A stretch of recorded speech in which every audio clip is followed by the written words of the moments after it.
Hello అందరికీ, welcome to use.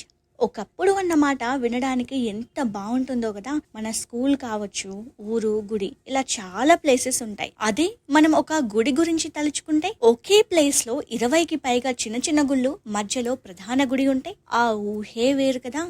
అలాంటి గుడిని ఇప్పుడు నేను చూపించబోతున్నాను. ముందుగా ఎవరైతే ఛానల్ ని సబ్స్క్రైబ్ చేయలేదో వెంటనే చేసేయండి. మరి తెలంగాణలో జయశంకర్ భూపాలపల్లి జిల్లా గన్పూర్లో ఉంది ఈ గుడి. కాకతీయుల కాలంలో నిర్మించిన ఒకే ప్లేస్ లో ఉన్న 22 గుళ్లను కోటగుళ్ళు అంటారు.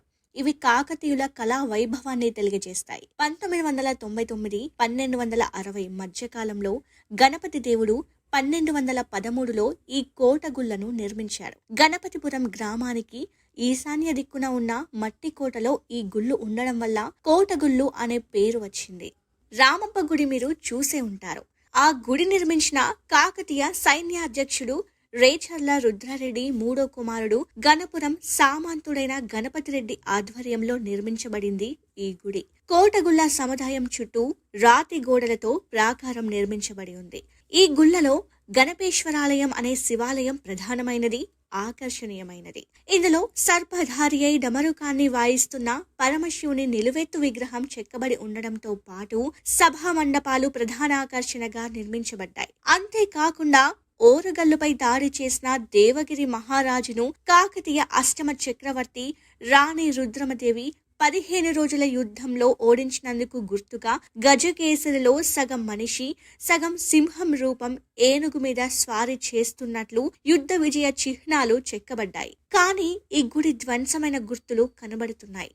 పైకప్పు మొత్తం లేదు. ఇక ప్రధానాలయానికి ఉత్తరం దిక్కున మరో శివాలయం నిర్మించబడింది. దీర్ఘాకృతి శివలింగ నక్షత్రాకారం పానఘట్టంపై కొలువై ఉన్నట్లు కనపడడంతో పాటు ఆలయ గర్భగుడి ముఖద్వారం పైన చండిక, త్రిముఖ బ్రహ్మ, పంచముఖ గరుత్మంతుడు, నందీశ్వరుడు, గిరిజా కళ్యాణం, మహావిష్ణువు ఉట్టిపడేటట్లు చిత్రీకరించారు. దీని కింద లక్ష్మీదేవి తామర పువ్వుపై కూర్చోగా 2 వైపులా ఏనుగులు తొండాలతో సంయుక్తంగా కలశం పట్టుకొని ఉన్న ఈ విగ్రహం కాంతులీనుతుంటుంది.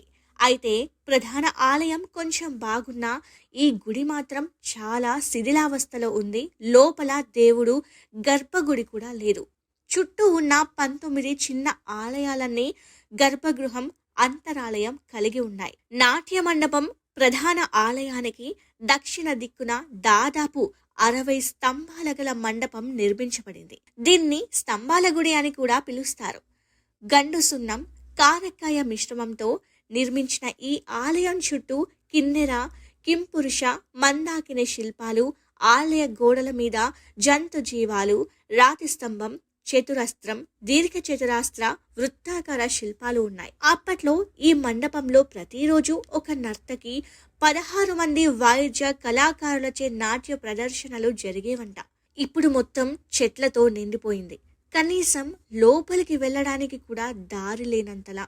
కానీ గుడి మాత్రం అద్భుతం అని చెప్పాలి. వరంగల్ వచ్చినప్పుడు మాత్రం ఈ గుడిని చూడడం అస్సలు మర్చిపోవద్దు. చాలా ఎక్స్పీరియన్స్ అవుతారు. ఇక నేను నెట్ లో సెర్చ్ చేసిన ఇన్ఫర్మేషన్ ప్రకారం 1923లో ప్రతాపరుద్రుడు మరణించిన తర్వాత ఈ కోటగుళ్ళు సముదాయంపై అనేక దాడులు జరిగాయంట. 15వ శతాబ్దం చివరిలోనూ 16వ శతాబ్దం ప్రారంభంలోనూ కూలీ కుతుబ్ ఉల్ ముల్క్ అనే మహమ్మదీయ రాజు చేతిలో ఆలయం ఘోరంగా ధ్వంసమైంది. నాకైతే ఈ గుడి చాలా నచ్చింది. ఇప్పుడే ఇలా ఉంటే అప్పట్లో ఎలా ఉండేదో అని తలుచుకుంటేనే మతిపోతుంది. సో ఈ వీడియో చూసారు కదా. ఈ వీడియో మీకు నచ్చినట్లయితే మమ్మల్ని సపోర్ట్ చేయండి. ఇలాంటి చాలా పురాతనమైన గుళ్ళని చూపించడానికి ట్రై చేస్తాము. ఇక యూట్యూబ్ ఛానల్ ని సబ్స్క్రైబ్ చేసి, షేర్ చేసి, కామెంట్ చేయండి.